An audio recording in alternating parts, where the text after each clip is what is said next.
La historia del cristianismo es una narrativa profunda y compleja que transformó la civilización global. Surgida de una pequeña secta judía en la periferia del Imperio Romano, se convirtió en la fe dominante de Occidente y una religión mundial. Dale like, suscríbete y comparte. Comencemos. El cristianismo tiene su origen en la vida y enseñanzas de Jesús de Nazaret, en la provincia romana de Judea. Jesús predicó el inminente reino de Dios, haciendo hincapié en una ética radical, el amor al prójimo y la conversión interior, presentándose como un Mesías de salvación, no como un líder político-militar. Sus enseñanzas entraron en conflicto con las autoridades judías y romanas, culminando en su crucifixión. Paradójicamente, su muerte fue el catalizador del movimiento. La creencia en su resurrección y el evento de Pentecostés, descenso del Espíritu Santo, son considerados el nacimiento de la Iglesia en Jerusalén. Los primeros cristianos, liderados por Pedro y Jacobo, se veían inicialmente como una secta reformadora dentro del judaísmo. La Palestina del siglo I era un hervidero social y político. Existían facciones judías clave: los fariseos, énfasis en la ley; los saduceos, aristócratas que cooperaban con Roma; los esenios, ascetas en el desierto; y los celotes, ala radical antirromana. Jesús, con su mensaje de un reino espiritual, desafió tanto el militarismo celote como el colaboracionismo saduceo, posicionándose como un potencial sedicioso ante Roma.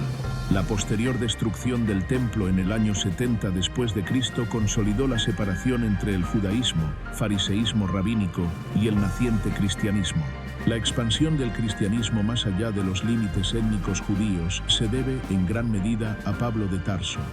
Tras una conversión radical, Pablo se convirtió en el apóstol de los gentiles, no judíos. Su teología, articulada en sus cartas, parte fundamental del Nuevo Testamento, definió la fe cristiana como una religión de gracia y fe en Jesucristo, independiente de la observancia de la ley mosaica.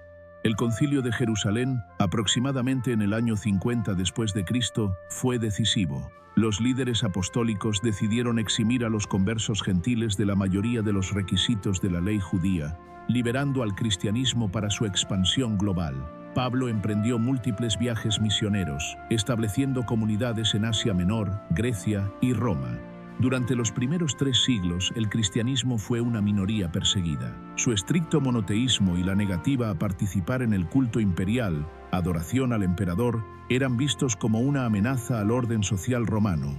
Aunque las persecuciones variaron como bajo Nerón y Domiciano, las más severas fueron la Deciana, año 250 después de Cristo, y la gran persecución de Diocleciano, desde el año 303 hasta el año 313 después de Cristo. A pesar de las adversidades, hacia finales del siglo III, las comunidades cristianas estaban firmemente establecidas por todo el Imperio Romano. A pesar de la opresión, el cristianismo continuó creciendo, atrayendo a personas de todas las clases sociales. Su mensaje de igualdad, cuidado mutuo y una promesa de vida eterna resonó particularmente entre los pobres, las mujeres y los esclavos. La fe se organizó gradualmente. Surgieron los obispos, supervisores de las comunidades en las principales ciudades, asistidos por presbíteros, sacerdotes y diáconos. Esta estructura jerárquica incipiente proporcionó resistencia y cohesión durante los períodos difíciles. Las ciudades de Roma, Antioquía, Alejandría y más tarde Constantinopla se establecieron como centros eclesiásticos importantes, las futuras sedes patriarcales. El punto de inflexión llegó en el año 313 después de Cristo con el Edicto de Milán, emitido por el emperador Constantino I. Tras una visión o sueño antes de la batalla del Puente Milvio, Constantino se hizo partidario del cristianismo. El edicto otorgó al cristianismo estatus legal y libertad de culto en el imperio, poniendo fin a las persecuciones. Constantino no solo legalizó la fe, sino que también la favoreció con subvenciones, construcción de iglesias, como la de San Pedro en Roma y la del Santo Sepulcro en Jerusalén, y concedió exenciones al clero. El ascenso al poder culminó en el año 380 después de Cristo, cuando el emperador Teodosio I, a través del Edicto de Tesalónica, declaró al cristianismo niceno como la religión de Estado del Imperio Romano. Lo que había comenzado como una secta clandestina se convirtió ahora en el fundamento ideológico y moral del poder imperial. La legalización trajo consigo nuevos desafíos, el principal de los cuales fue la necesidad de definir y unificar la doctrina. Los primeros siglos estuvieron plagados de controversias teológicas, las herejías, que amenazaban la unidad de la fe. La más significativa fue el arrianismo, promovido por Arrio, un presbítero de Alejandría, quien sostenía que Jesús era una criatura perfecta creada por Dios Padre, pero no coeterno ni coesencial con Él. Esto puso en juego la naturaleza divina de Cristo. Para resolver la disputa, Constantino convocó el primer concilio ecuménico en Nicea en el año 325 después de Cristo. El concilio, asistido por obispos de todo el imperio, condenó el arrianismo y formuló el credo niceno, que afirmaba que Jesucristo era Dios de Dios, luz de luz, Dios verdadero de Dios verdadero, engendrado, no creado, de la misma substancia que el Padre, homoousios. Otros concilios importantes, conocidos como los concilios ecuménicos, aceptados por las iglesias ortodoxa y católica, continuaron definiendo la cristología. Constantinopla I, en el año 381 después de Cristo, confirmó el credo niceno y afirmó la divinidad del Espíritu Santo. Éfeso, en el año 431 después de Cristo, condenó el nestorianismo, que separaba demasiado las naturalezas humana y divina de Cristo, y declaró a María como Theotokos, Madre de Dios. Y Calcedonia, en el año 451 después de Cristo, es quizás el más crucial, ya que definió que Cristo tiene dos naturalezas, divina y humana, coexistiendo sin confusión, sin cambio, sin división, sin separación, en una sola persona. Hipostasis. El concilio de Calcedonia, si bien resolvió la disputa para la mayoría del imperio, también causó la primera gran división permanente en la cristiandad. Las iglesias no calcedonianas u ortodoxas orientales antiguas, como la Iglesia copta de Egipto, la Iglesia ortodoxa siria y la Iglesia apostólica armenia, rechazaron el término dos naturalezas y se adhirieron a una fórmula miafisita. Estas iglesias, a pesar de ser parte integral de la historia cristiana, se separaron de la Iglesia imperial, que ahora era la Iglesia católica e imperial del Este y el Oeste. Las definiciones doctrinales de los concilios ecuménicos no surgieron de un vacío, sino del intenso trabajo intelectual y espiritual de los llamados padres de la Iglesia. Estas figuras jugaron un papel vital en la consolidación de la teología cristiana. En Occidente destacaron Jerónimo, aproximadamente desde el año 347 hasta el año 420 después de Cristo, responsable de la traducción de la Biblia al latín, Vulgata, que se convertiría en el texto estándar durante siglos, y Agustín de Hipona, desde el año 354 hasta el año 430 después de Cristo. Las obras de Agustín, especialmente Confesiones y la Ciudad de Dios, tuvieron una influencia monumental, moldeando la teología occidental sobre el pecado original, la gracia, la predestinación y la relación entre la Iglesia y el Estado. En Oriente, la trilogía Capadocia, Basilio el Grande, Gregorio Nacianceno y Gregorio de Nisa fue crucial para refinar la doctrina de la Trinidad y el Espíritu Santo, sentando las bases para el Concilio de Constantinopla I. Estos teólogos no solo defendieron la ortodoxia contra las herejías, sino que también integraron la filosofía clásica, especialmente el platonismo, con la revelación bíblica, estableciendo el marco para todo el pensamiento cristiano posterior. La era patrística es, por lo tanto, la época fundacional de la reflexión teológica del cristianismo. Mientras el cristianismo se consolidaba doctrinalmente, el Imperio Romano de Occidente se desmoronaba. Desde el siglo V, oleadas de pueblos germánicos, visigodos, vándalos, ostrogodos, penetraron y se asentaron en las provincias occidentales, culminando con la deposición del último emperador de Occidente en el año 476 después de Cristo. En medio de este caos político, la Iglesia romana emergió como la única institución estable y organizada. En muchas ciudades, el obispo era la única figura de autoridad que quedaba, el obispo de Roma, que ya había reclamado una primacía de honor y autoridad espiritual sobre la base de ser el sucesor de San Pedro, el príncipe de los apóstoles, comenzó a asumir un papel político y civil. León I, conocido como León Magno, desde el año 440 hasta el año 461 después de Cristo, fue una figura clave. Afirmó la doctrina de la primacía papal con gran vigor, conocida como la plenitud del poder, plenitudo potestatis. Su prestigio aumentó inmensamente cuando, según la tradición, persuadió a Atila el Huno para que no saqueara Roma en el año 452 después de Cristo. Más tarde, Gregorio Magno, desde el año 590 hasta el año 604 después de Cristo, cimentó el poder papal no solo en lo espiritual, sino también en la administración de Roma y sus territorios, negociando con los invasores y enviando misiones como la de Agustín de Canterbury a Inglaterra. Con él, el obispo de Roma se consolidó como el papado, una autoridad con influencia que se extendía mucho más allá de Italia. Mientras tanto, en el este, el Imperio Romano continuó como el Imperio Bizantino, con su capital en Constantinopla. Allí, la Iglesia y el Estado estaban íntimamente ligados bajo el concepto de cesaropapismo, donde el emperador jugaba un papel importante en los asuntos de la Iglesia. Esta diferencia en la dinámica de poder, un papa independiente en el oeste versus un emperador dominante en el este, sembraría las semillas de la futura división. La Alta Edad Media, aproximadamente desde el año 600 hasta el año 1000 después de Cristo, fue un período de consolidación y expansión para el cristianismo. El monacato, iniciado en el desierto egipcio por figuras como Antonio y Pacomio, se había extendido a Occidente. Benito de Nursia, en el siglo VI, fundó Montecassino y escribió la Regla de San Benito. Esta regla proporcionó un marco estructurado de vida comunitaria basado en la oración, ora, y el trabajo, labora. Los monasterios benedictinos se convirtieron en centros no solo de vida espiritual, sino también de alfabetización, conocimiento, agricultura y preservación de la cultura clásica en una época de analfabetismo y desorden generalizado. Ellos fueron los principales agentes de la recristianización de Europa. Misioneros anglosajones como Bonifacio llevaron el cristianismo a las tribus germánicas en el corazón de Europa. Los vikingos, una amenaza constante, finalmente se convirtieron, al igual que los pueblos eslavos en el este.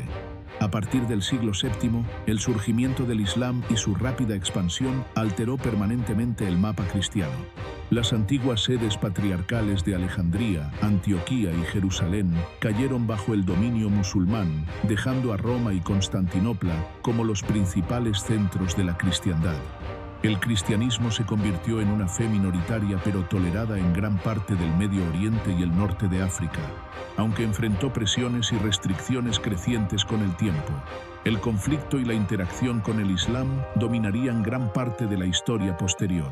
Mientras Occidente lidiaba con los bárbaros, el Imperio Bizantino experimentó una gran crisis interna conocida como la controversia iconoclasta, aproximadamente desde el año 726 hasta el año 843 después de Cristo.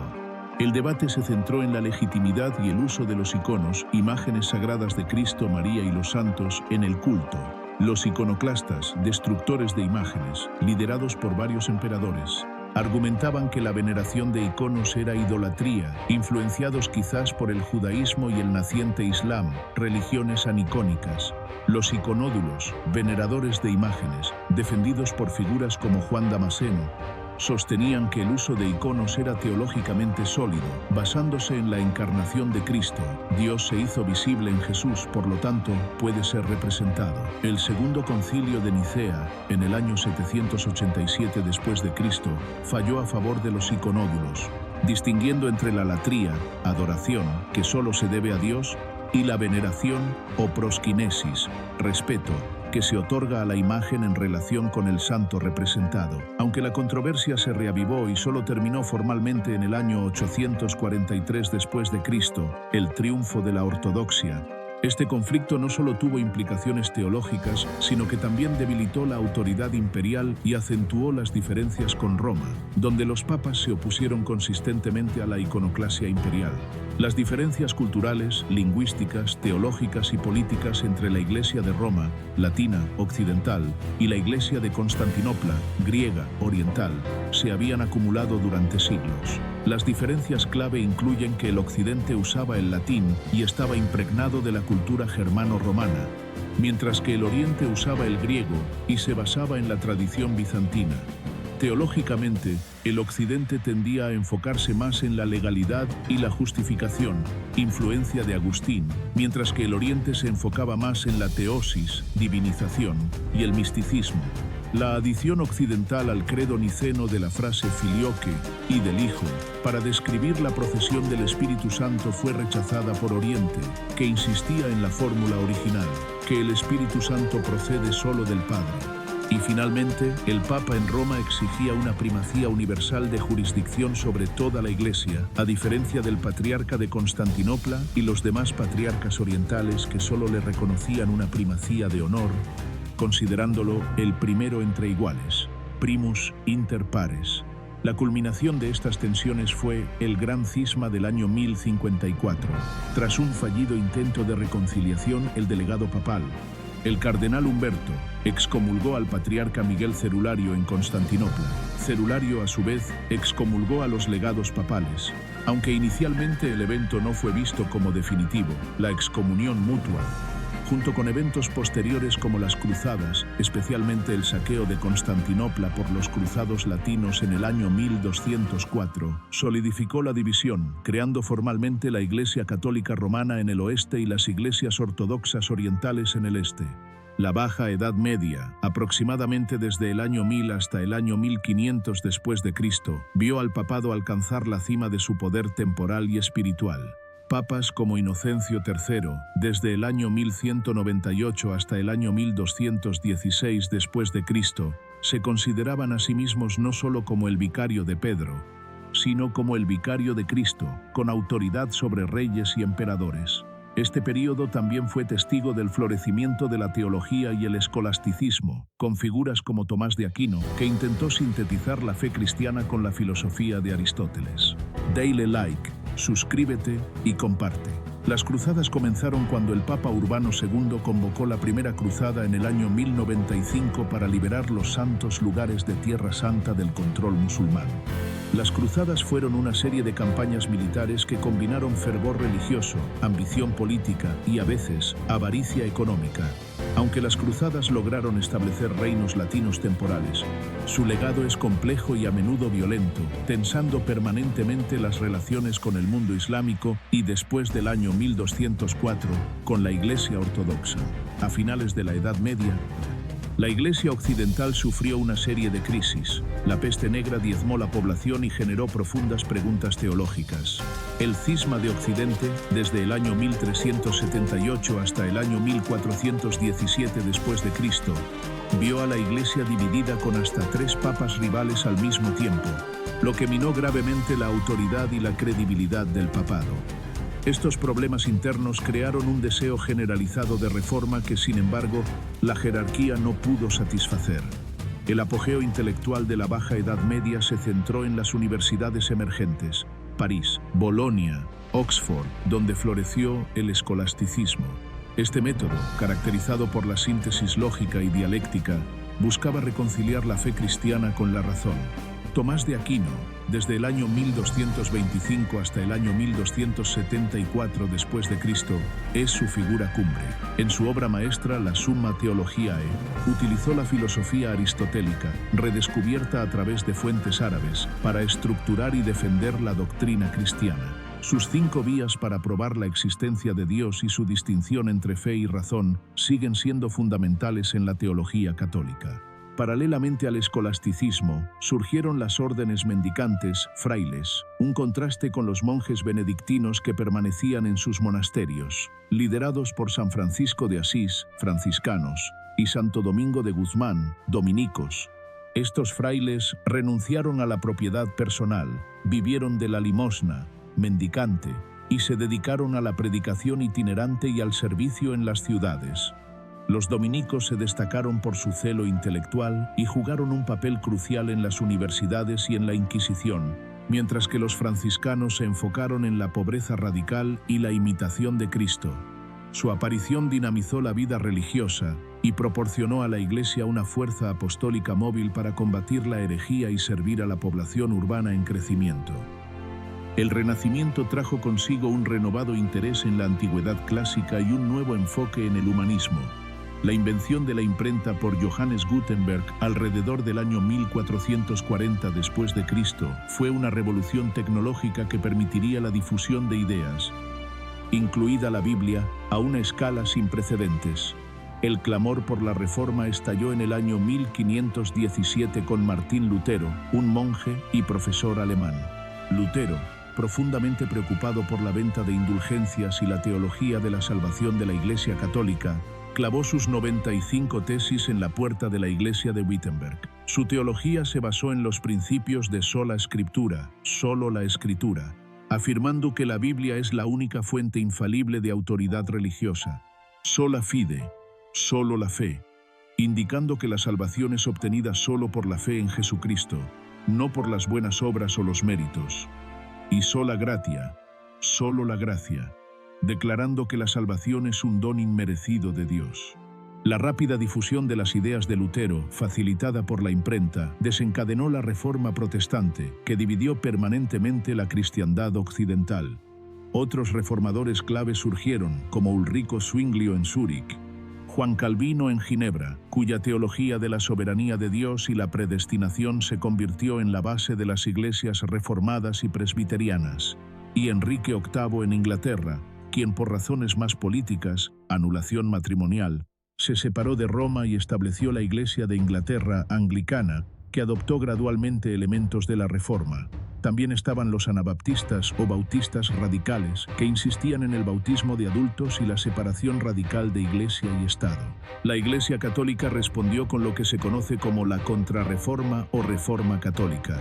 El Concilio de Trento, desde el año 1545 hasta el año 1563 después de Cristo, fue la piedra angular de esta respuesta. Reafirmó las doctrinas católicas atacadas por los protestantes, la autoridad de la tradición junto con la Escritura, la justificación por la fe y las obras, los 7 sacramentos, y promulgó profundas reformas disciplinarias para eliminar los abusos que habían provocado la crisis. La fundación de la Compañía de Jesús, jesuitas, por Ignacio de Loyola, en el año 1540, proporcionó un ejército de académicos y misioneros dedicados a la defensa y expansión del catolicismo. Las guerras de religión, como la Guerra de los 30 Años, desde el año 1618 hasta el año 1648, devastaron Europa y cimentaron la división religiosa. El mapa religioso de Europa quedó establecido. El sur era predominantemente católico, el norte protestante, luterano, calvinista y anglicano. El impacto de Juan Calvino, desde el año 1509 hasta el año 1564, en la historia cristiana es comparable al de Agustín o Lutero. Su obra fundamental, Institución de la Religión Cristiana, publicada en el año 1536 y revisada hasta el año 1559, se convirtió en el compendio sistemático de la teología protestante. A diferencia de Lutero, cuya reforma comenzó con una crisis de conciencia sobre la salvación, Calvino buscó estructurar la vida religiosa y civil alrededor de la soberanía absoluta de Dios. Su teología, a menudo resumida en el acrónimo TULIP, se centra en los 5 puntos del calvinismo: depravación total, elección incondicional, expiación limitada, gracia irresistible y perseverancia de los santos. Más allá de la teología, Calvino implementó una rigurosa reforma en Ginebra, creando una estructura eclesiástica, pastores, maestros, ancianos y diáconos, que regulaba tanto la doctrina como la moral pública. Esta visión de una comunidad santa, disciplinada y educada, combinada con su ética de trabajo y ascetismo, influyó profundamente en el desarrollo del capitalismo temprano y la cultura democrática en Escocia, presbiterianismo, Holanda y América del Norte, puritanismo. Su legado es la base de una de las ramas más duraderas y geográficamente extendidas del protestantismo. El mismo período de la Reforma coincidió con la era de la exploración, lo que llevó al cristianismo a su etapa verdaderamente global. Las potencias ibéricas, España y Portugal, fervorosamente católicas, llevaron su fe a las Américas, África y Asia. En las Américas, la fe católica se implantó firmemente a través de la labor de misioneros como los franciscanos, dominicos y jesuitas, quienes a menudo protegieron a las poblaciones indígenas de los abusos de los colonos, aunque también fueron parte de la imposición cultural. En América del Norte, los católicos franceses y españoles, junto con los puritanos, cuáqueros y otros grupos protestantes ingleses, establecieron diversas tradiciones religiosas. En Asia y África, Francisco Javier, cofundador jesuita, llevó el catolicismo a la India, el sudeste asiático y Japón. En China, los jesuitas, como Matteo Ricci, adoptaron un enfoque de acomodación cultural, aprendiendo el idioma y respetando ciertas costumbres confucianas, aunque esto provocó controversias posteriores, ritos chinos. Las misiones protestantes se expandieron más lentamente al principio, pero ganaron impulso a partir del siglo XVIII. Esta expansión geográfica significó que el cristianismo ya no era una fe primariamente europea, sino que comenzaba su transición hacia una religión mundial, aunque la dirección eclesiástica y teológica permaneció en gran medida centrada en Europa hasta el siglo XX. El siglo XVIII trajo la Ilustración, un movimiento intelectual que enfatizó la razón, la ciencia y el individualismo, desafiando las autoridades tradicionales, incluida la Iglesia. El racionalismo y el deísmo cuestionaron la revelación, los milagros y la autoridad de la Biblia. La Iglesia, tanto católica como protestante, inicialmente resistió muchas de estas ideas. No obstante, la Ilustración llevó a nuevas expresiones de fe, como el pietismo en el luteranismo y el metodismo bajo John Wesley en el anglicanismo, que enfatizaban la experiencia personal, la piedad práctica y el fervor. Estos movimientos se convirtieron en las bases de las misiones protestantes modernas. El siglo XIX fue una era de intensa actividad misionera protestante y católica, impulsada por un deseo de evangelizar el mundo y a menudo entrelazada con el colonialismo. Fue el gran siglo de las misiones. El desafío de la Ilustración se intensificó en el siglo XIX con el avance de la ciencia y la aplicación de la crítica histórica a la Biblia. La revolución científica, con figuras como Galileo, anteriormente, y crucialmente, Charles Darwin, desde el año 1809 hasta el año 1882, y su teoría de la evolución por selección natural, en el año 1859, generó un conflicto fundamental con la interpretación literal de la creación bíblica. El cristianismo se dividió entre quienes rechazaron categóricamente el darwinismo, literalistas, y quienes buscaron conciliar la ciencia y la fe, teología liberal. Este conflicto, a menudo caricaturizado como una guerra entre ciencia y religión, obligó a una profunda reevaluación de la cosmología y la autoridad bíblica. Simultáneamente, la crítica histórica bíblica surgió en las universidades alemanas. Eruditos como David Friedrich Strauss, La vida de Jesús, en el año 1835, aplicaron métodos históricos y literarios a los textos bíblicos, tratando los evangelios no como historia literal inerrante, sino como documentos que reflejaban la teología y las creencias de las comunidades tempranas. Este enfoque radicalmente nuevo socavó la autoridad tradicional de la Escritura y dio lugar a la búsqueda del Jesús histórico, distinto del Cristo de la fe, proclamado por la Iglesia. La respuesta de las iglesias varió. El catolicismo reaccionó con cautela y a menudo con condenación. Ejemplo, Sílabus de errores de Pío IX, defendiendo la tradición y la autoridad magisterial. El protestantismo se polarizó. El liberalismo teológico abrazó la crítica, viendo la fe como una experiencia ética más que como un conjunto de doctrinas sobrenaturales. Mientras que el fundamentalismo emergió a finales del siglo XIX y principios del siglo XX como una reacción militante, reafirmando la inerrancia bíblica y los fundamentos doctrinales tradicionales, sentando las bases para el movimiento evangélico moderno. El siglo XX y el comienzo del siglo XXI han sido testigos de transformaciones fundamentales en el cristianismo, marcadas por el crecimiento explosivo en el sur global y el declive en Occidente, el movimiento ecuménico y el impacto de dos guerras mundiales. El cristianismo en el siglo XXI se caracteriza por un cambio geográfico fundamental, con su centro de gravedad moviéndose del occidente secularizado al sur global, África, América Latina y Asia. La Iglesia Católica Romana, con más de 1,3 mil millones de adherentes y liderada por el Papa Francisco, actualizó su enfoque con el Concilio Vaticano II, desde el año 1962 hasta el año 1965, promoviendo la renovación litúrgica, el ecumenismo y la apertura al mundo moderno. Un movimiento teológico crucial en América Latina fue la teología de la liberación, que insistió en la opción preferencial por los pobres y la justicia social, influenciando profundamente el papado actual. Las iglesias ortodoxas orientales, griegas, rusas, etc., se han enfocado en preservar la tradición de los 7 concilios ecuménicos y experimentaron un renacimiento tras el colapso del comunismo, destacando su énfasis en la teosis y la veneración de iconos. El protestantismo mundial ha visto su mayor auge en el pentecostalismo, un movimiento de rápido crecimiento que enfatiza la experiencia directa del Espíritu Santo, como el hablar en lenguas, y que se ha extendido exponencialmente en el sur global. Finalmente, el movimiento ecuménico, impulsado por el Consejo Mundial de Iglesias en el año 1948, busca la unidad visible entre todas las tradiciones cristianas, enfrentando el desafío de la globalización y la diversidad teológica en un mundo pluralista.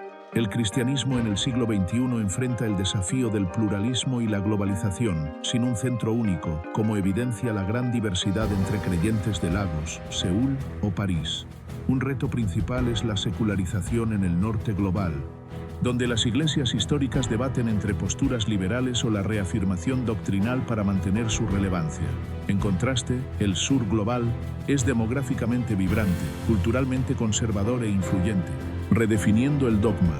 La tecnología, a través de redes sociales, ha conectado iglesias, pero también ha fragmentado la autoridad. Finalmente, la justicia ambiental ha surgido como un tema crucial, impulsando a las denominaciones a redefinir la misión de la Iglesia para incluir la administración responsable de la tierra. El futuro del cristianismo será ineludiblemente global y diverso.